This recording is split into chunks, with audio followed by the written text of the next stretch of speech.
You now have 30 seconds to read questions 1 to 7.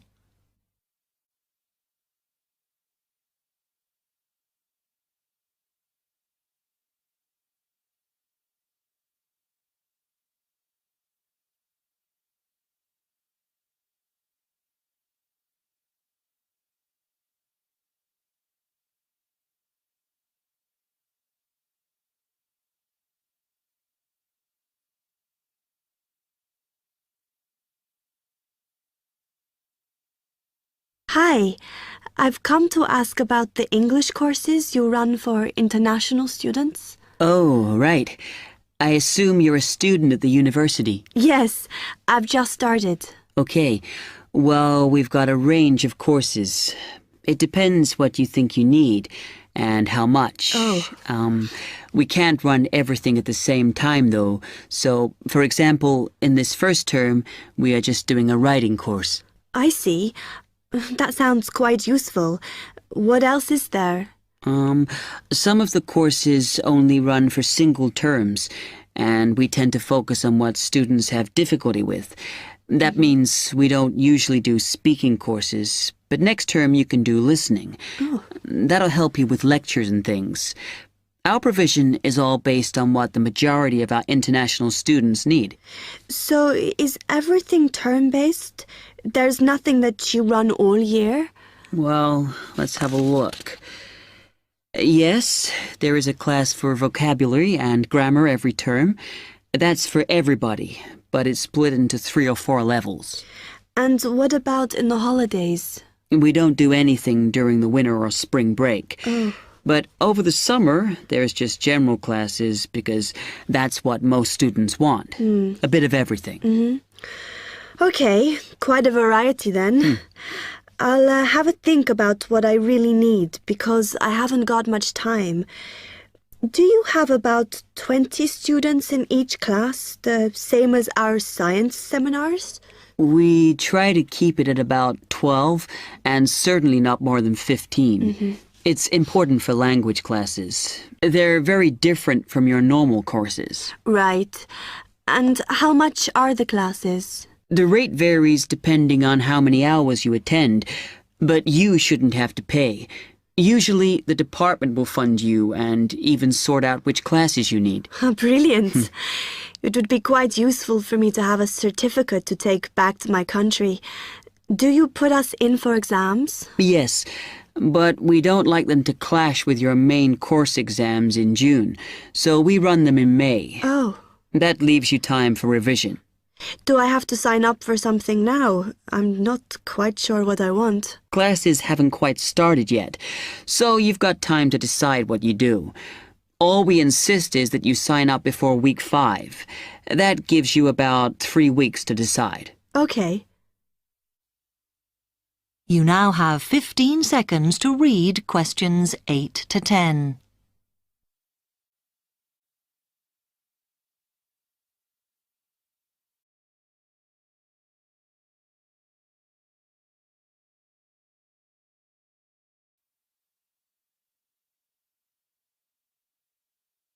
Then, when you've made up your mind, you need to come back here to the administration office to enroll. What do I need to bring with me when I enroll? My identity card, I guess. Yes, or your passport. Uh-huh. Then you'll be given a registration form, which you'll have to show to the teacher when you have your first class. Okay. And should I ask my tutor about which classes I should do then? Yes. Then you get a note from him and give that to the desk when you register. Can I use the computers here as well? Yes.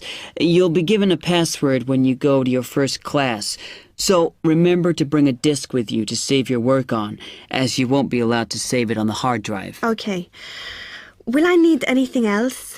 Dictionary? We've got loads of those here that you can borrow. But you'll need a notebook as we don't provide paper or files. Okay. Thanks. That is the end of part 1.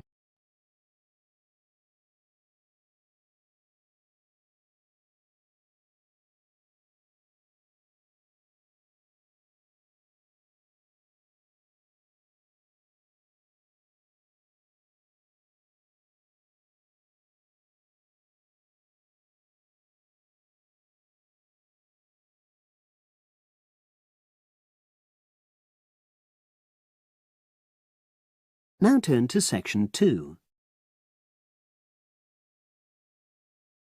Test 1. Section 2. You will hear a trainer giving a talk to people who want to learn outdoor survival skills.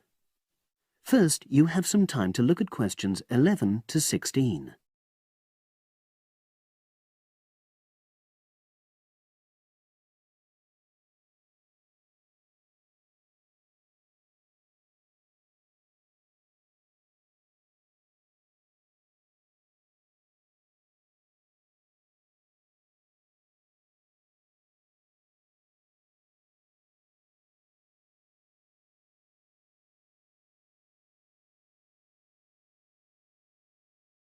Now listen and answer questions 11 to 16.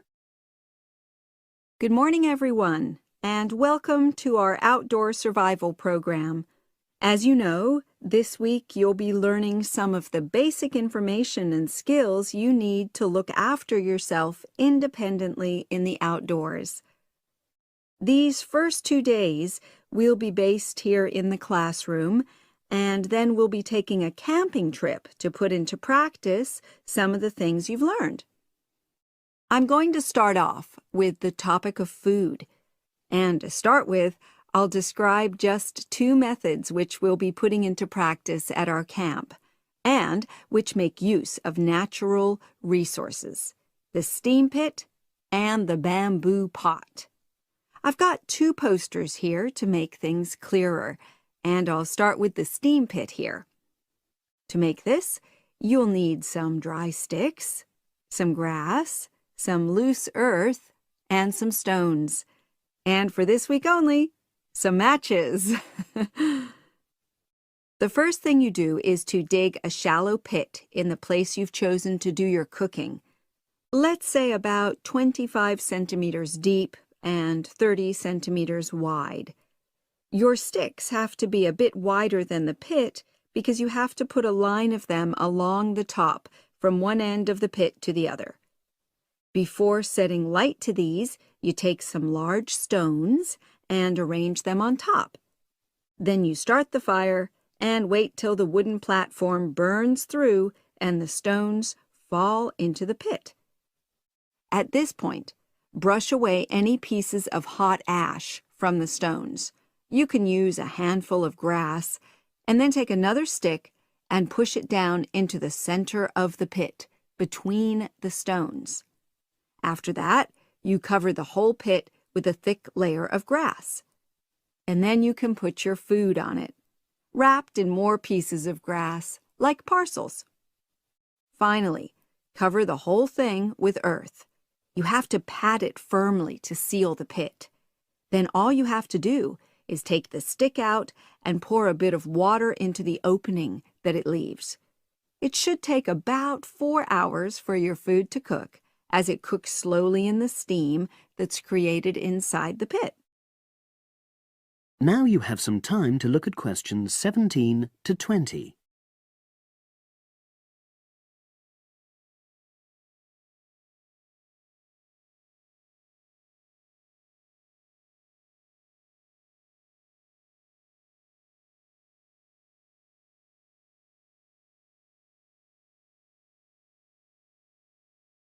Now listen and answer questions 17 to 20. So, simple but effective. The other method you're going to practice this week is the bamboo oven. Now, the steam pit is ideal in certain conditions because the heat is below ground level. For example, if there's a strong wind and you're afraid a fire might spread. But when it's safe to have an open fire, you can use the bamboo oven method. You get a length of bamboo, which, as you probably know, is hollow and consists of a number of individual sections with a wall in between. You use a sharp stick to make a hole in each of the dividing walls apart from the end one. Then you lean the bamboo over a fire, with the top propped up by a forked stick and the bottom sitting on the ground. You pour enough water in the top to fill the bottom section, and then light a fire underneath that section to heat the water. Then you put your food inside the top section, and the steam coming up the bamboo through the holes you made cooks it. I'm going to move on now to food itself and talk about some of the wild plants you might cook. I'm going to begin with fungi. That's mushrooms and toadstools. I'm sure you'll be aware that some of these are edible and they're delicious, but some of them are highly poisonous. Now, whether they're poisonous or not, all fungi that you find in the wild should be cooked before eating, because that helps to destroy any compounds in them that might be mildly toxic. But be aware that any amount of cooking won't make poisonous varieties any safer to eat. Unless you can definitely identify a fungus, you should never eat it. It's not worth the risk. And you need to be really sure, because some fungi that are poisonous are very similar in appearance to certain edible varieties. They can easily be mistaken for each other. So, having said all that, fungi are delicious when they're freshly picked, and although they are only moderately nutritious, they do contain minerals which the body needs. I'll move on now to leafy plants, which are generally... That is the end of section 2. You now have half a minute to check your answers.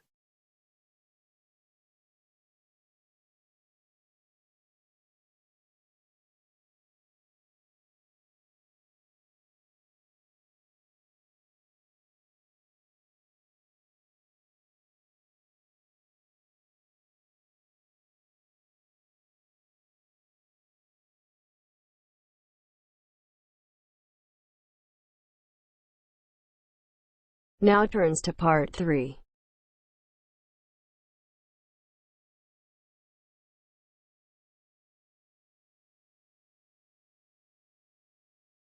You are going to hear a conversation among Dr. Archer, Larry, and Judy, talking about the new term. First, you have some time to look at questions 21 to 26.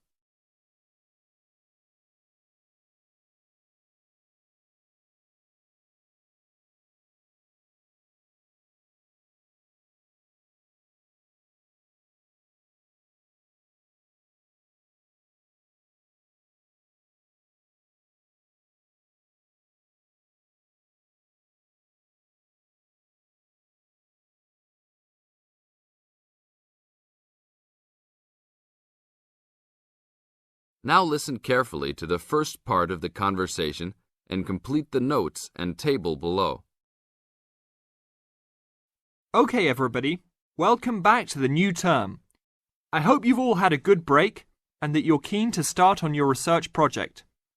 What I'd like to do this morning is to give you a chance to ask questions about the project, requirements, ways of approach, how to get help if you need it. Today is informal. It may be already written on paper, but it's nice to have an opportunity to have it confirmed. So, any questions? Dr. Archer, is there a confirmed due date yet to hand it in? Yes, I can now confirm that it's 16th of July, not 15th as first advised. Okay? And what about the word limit? Well, there is some flexibility on this, but in general it's 8 to 10,000 words. Ah, I see. And you can choose your topic, anything from years 2 and 3. Yes? I still can't work out what I want to do it on. In that case, you should see your course tutor to agree on your final topic, and you should also be aware that there is special assistance available at the library on library resources if you need help on that. Can I just check on the deadlines for everything? Certainly. Look, let me write it on the board when each stage should be completed. First of all, you've got to work on your basic project outline, and that's due in to your course tutor by 21st of February, which is only 2 weeks away, so you need to get cracking on that. Do we have to include a full reference list by then too?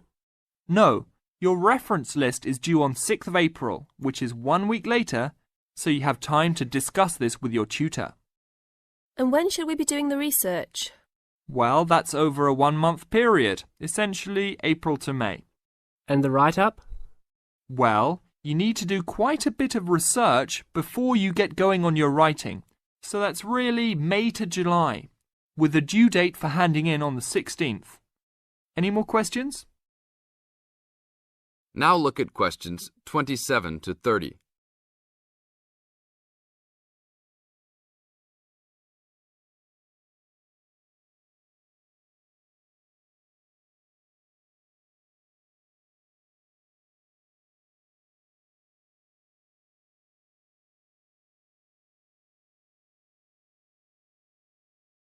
Listen to the second part of the talk and match A, B, or C with questions 27 to 30. Well, sir, just some advice, really. It's about the research approach. Would you advise us to use some case studies? Well, Larry, I know these can be difficult to arrange sometimes, but I really feel they are of great benefit in this subject. You can always talk to your tutor if you're having difficulty. Yes? I've looked over some previous research projects that are in the library. Is that a good idea, sir? I heard. Okay.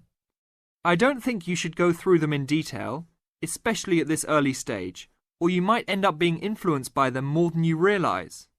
But yes, it really is about the best guide you can have to what's required to what's expected in this type of project. Sorry, Judy, I butted in on you. That's all right. It's just that I noticed one project was a joint one. They worked together as a pair. Is that a good idea? Yes, I remember that paper. Working in a pair can have some advantages, but to be frank, this is meant to be an individual project, so it's best to work on your own. About using subjects, is it okay if we use family members? Your own relatives? I don't see why not. They probably offer some advantages in terms of availability, although you need to guard against possible effects on your research outcomes. So, you can if you want. Perhaps you should discuss this with your tutor if you plan to use relatives, so you can approach it in the best way. Okay, thanks. Okay then. Well, I hope we've been able to sort out a few things. You're welcome to see me at any time, or drop me a note if you have any more queries. Fine, thanks. That is the end of part 3.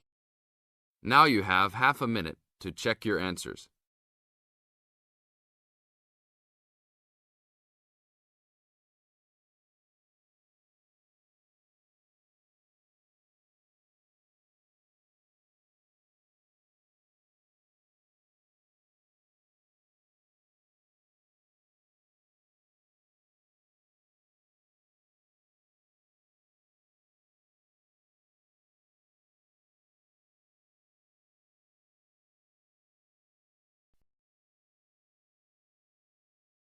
Now turns to part 4.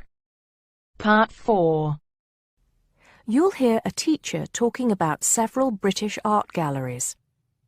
First, you have some time to look at questions 31 to 33.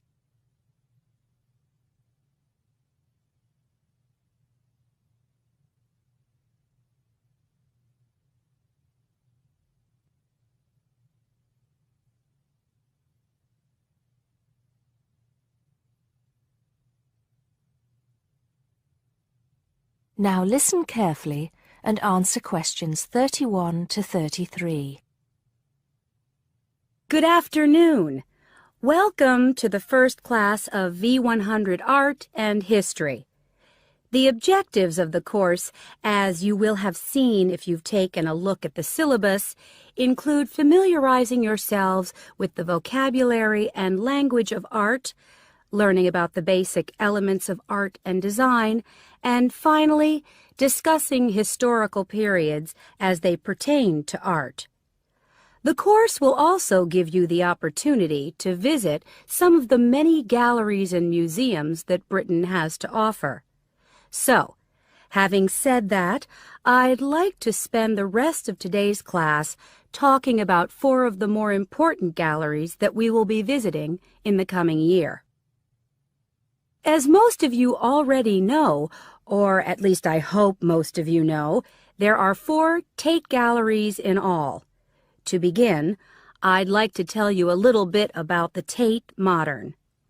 Tate Modern is located in a very busy part of London called the South Bank. It's close to two world-renowned tourist attractions, St. Paul's Cathedral and Shakespeare's Globe Theatre. Now, interestingly enough, Tate Modern is housed in what was a power station, built in several stages between 1947 and 1963.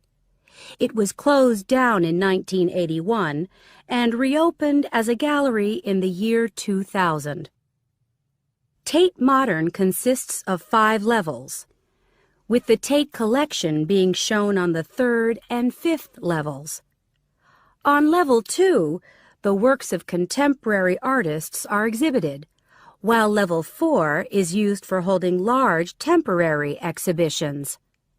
Since this museum opened, it has become a popular spot for both Londoners and tourists alike. And believe it or not, it doesn't cost anything to get in to see the collection displays. Before you hear the rest of the talk, you have some time to look at questions 34 to 40.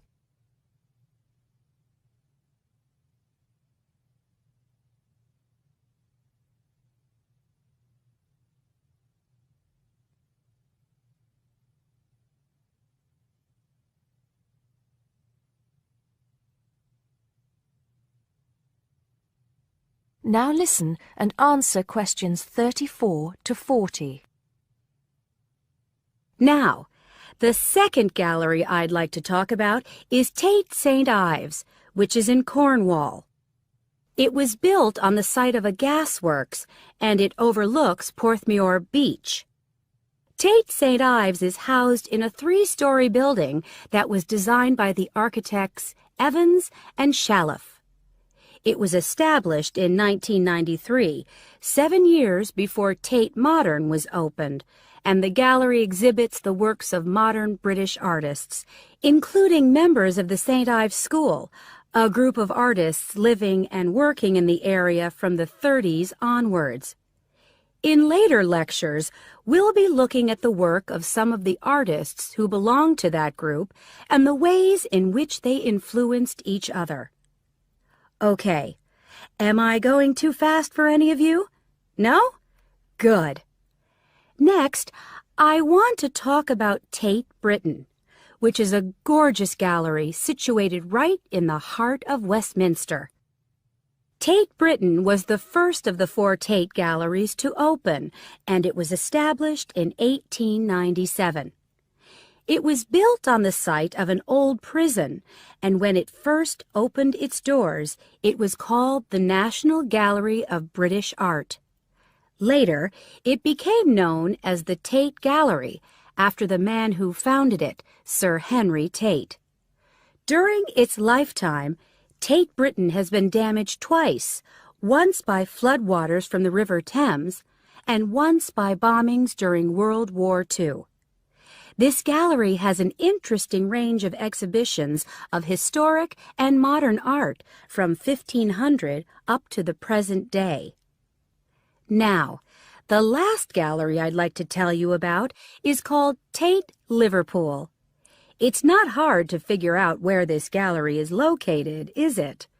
It was opened in 1988 to exhibit displays from the Tate collection, and it also has a program of temporary exhibitions. Tate Liverpool is housed in what was once a warehouse, and for some years it was one of the biggest galleries of modern and contemporary art in the UK. Well, that's a brief overview of just a few of the galleries we'll be visiting.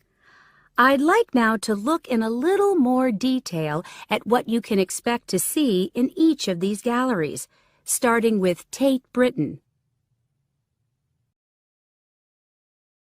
That is the end of part 4. You now have half a minute to check your answers.